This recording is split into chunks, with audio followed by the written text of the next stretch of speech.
Welcome back to another episode. This is Plant Tatay Barry.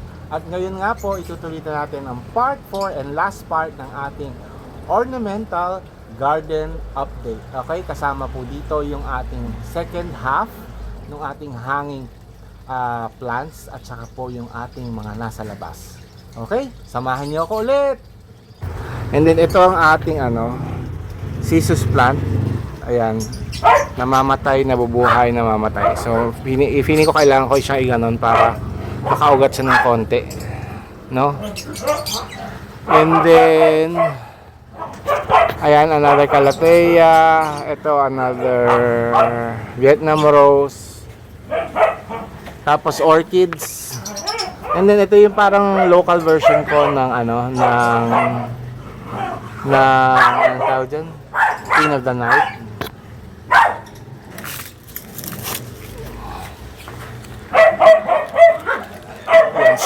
Hoy! Quiet! Okay, nandito tayo sa last batch dito sa hanging. Again, rabbit's foot. Tapos ito yung kalimutan ko ng fern to. Ayun, shrimp fern pala yun. Ano yun? Alam ko parang shrimp fern. Another fern yan eh. Tapos ito, to. Gusto ko lang ihanging na na epipremium. And then another ito Boston fern to, alam ko eh. Peruvian pala yon. Ito pala yung Boston, Peruvian yon. Okay. As dito, ayan, ito black black anthurium. Ito another, hindi ko alam kung tobacco rin to anthurium na to. Tapos yan green, and ito stripe na na spider plants. Kasi ito nga nakalimutan, butterfly fern to. Butterfly fern, okay? As hindi ko nabanggit sa inyo kapon ito. Meron akong fig tree pala dito. Nung una sabi sa akin, lang to, dwarf. O ayan, ang tangkad na. Nasa sahig yan eh. Yung paso niyan. Ayan na siya. Tumangkad na siya.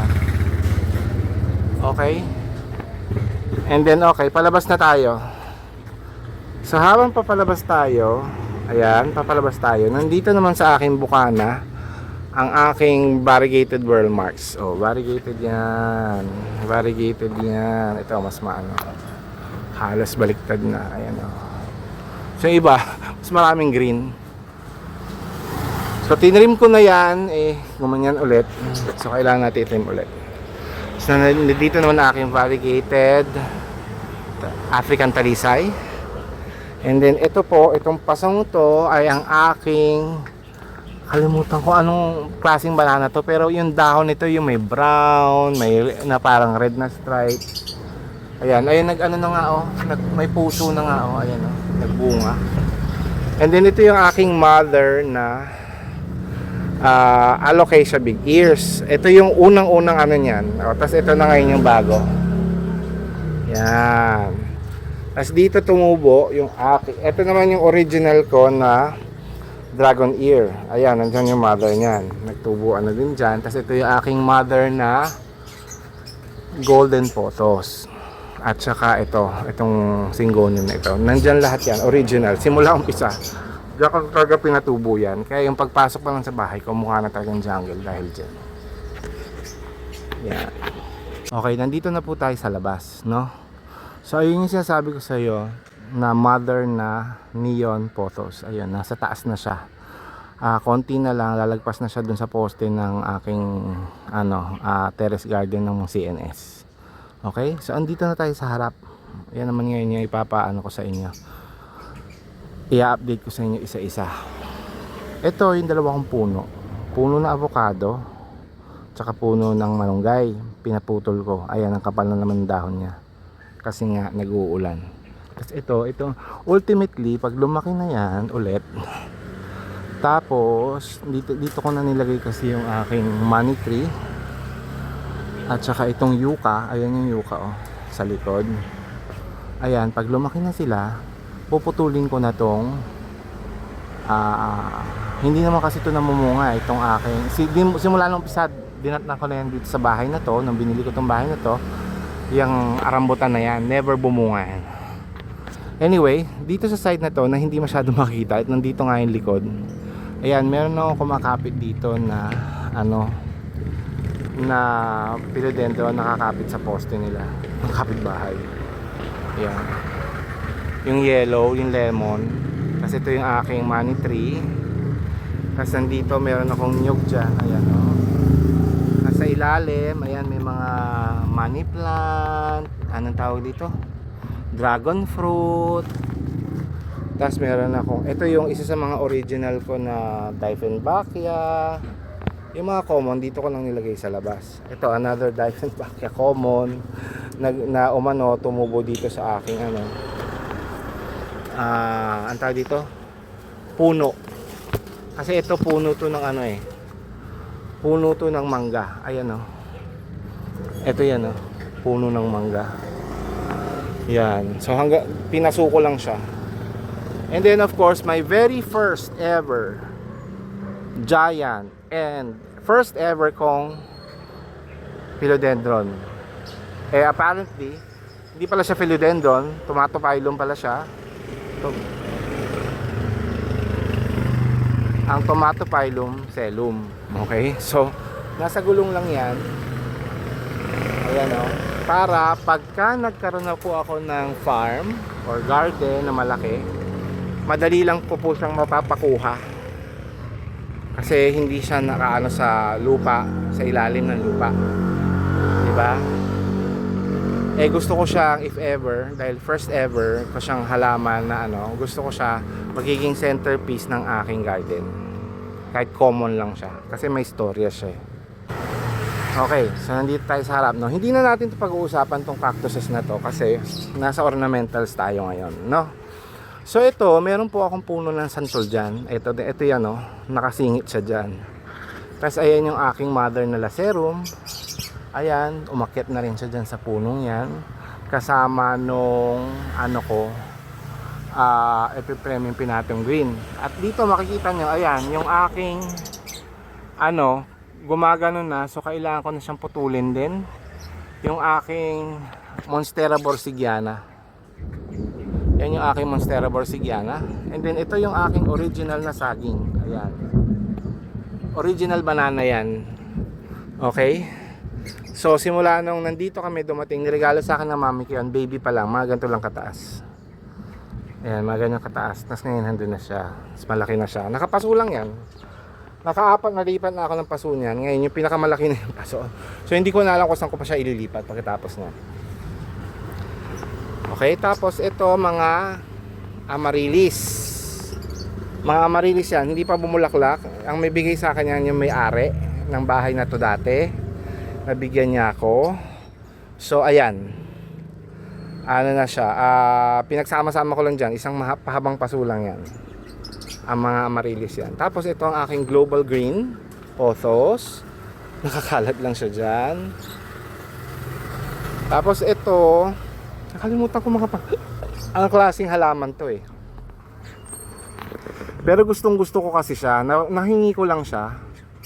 Yan. Tapos meron akong palmera. Nandyan. Nandito yung ating hibiscus na nanunuyot. Mahilig kasi siya sa tubig. Tapos ito ang ating magnificum. Ayan. Ay, magnificum. Gloriosum. Ayan. Yung glorious natin nasa loob. Ito yung gloriosum. Nilabas natin dito. So hopefully lumaki na siya dyan. Kasi yung original Amplissimum natin. Ito Sansevieria. Isa sa mga Sansevieria ko to na original. Nilagay ko lang dyan. Pero malalagay natin yan. Galing yan sa taas. Ayan, galing sa taas yan. Tapos ayan yung ating, another propagation ng ating rabbit's foot. Okay? Ayan. Tapos dito ko ngayon pinaglalagay yung ating mga bromeliad. Ayan. Mga 5 klaseng bromeliad na yan nandyan. Yung stripe, yung regular. Iba-ibang kulay yan. Tapos meron din dun sa taas. Ayun Tapos alam ko meron pa dito isa. Ayun. Yung pink tip. Kasi ito, ibang klase pa rin to. Ito, ayan. Mga naka yan, mga naka dikit na lang sa mga driftwood. Sarili kong drift food, gawa ko lang na drift food. Actually, drift food ng ano yan, itong ano rin nito eh. Itong punong to. May puno pang isa dito na dating hindi kilala. Pinagpuputol ko yun yung mga ginawa kong drift food. Yon. Tapos dito, ayan na nga, sa punong, sa sangan nitong ano, sa trunk ng ating malunggay, napatubo ko itong anthurium na ito. Syngonium na ito. Tapos nasa likod niyan yung mga ano, meron naman akong malaking ano doon, red emerald. Okay, tas nandito, makikita nyo dito naman yung ito anthurium, ano pa rin to? Ayan oh, bromeliad pa rin yan. Tapos ayun pa isa, bromeliad din yan, iba pa rin yan. Iba-iba kulay ng bulaklak niyan kung magbubulaklak siya. Tapos ito na nga, naging wild na yung ating neon photos dito. Ito yung paso niyan. So plano kasi siya umakyat, naggaganon siya. So puputol-putulan ko na lang. Ayan. So tas magkadikit na halos yung trunk nung ano, nung avocado ko dati. Ayan, avocado yan eh. Tsaka yung ano, yung malunggay. So plano ko talaga siya mag-intertwine. Sana nga mag-intertwine siya. So may mga halaban ako nakatago dyan. Ayan, na meron pa tayong tiger dyan na ano, na bromeliad. Na naidikit din natin. Ayan. Yun. Okay. Ayan, Tan Kids. So hopefully ayan, Tan Kids, I hope you like this part again. Pero unfortunately, hindi pa siya natapos doon dahil sobrang haba talaga nung ating plant tour, no? So magkakaroon pa tayo ng part 5 or ang last part kung saan talagang matatapos na ang ating plant tour sa ating ornamental garden updates. Okay? So bago tayo mag-end, magpapasalamat muna ako sa inyong lahat na lagi pong nanonood, lalong-lalo na sa ating plant family at ang Team Promote headed by Nori Oganya Official. Nakasama natin dyan sila Mama Donna.tv, Ate Josephine Pauyon, Rolly Sims Vlog, Weng PTE Halamanay. Sa aming Bakuran Vlogs, si A Day with Mama E, Leon Liz Garden, Jeremy Hermano, Mami Luz TV, Shining G, Yong's Channel, Kazoros Official, at of course yung ating pong mga madalas na nakakasama pag meron po tayong mga premiere at mga live streams. Nandyan po sila Chumasina, Score Christy Vlogs, Primitive Palzor, at nandyan din po yung ating mga kaibigan na sila Garden of Praise with Jonah, and then Plant Heartbeats with Alma. Yan, at saka yung mga kaibigan po natin sa Japan na sila Violis TV, Ay Vergara, at sila Juvie Rose Ha. Okay? So this is Plant Tatay Barrio again, and Tipolo saying bye, Plant Kids!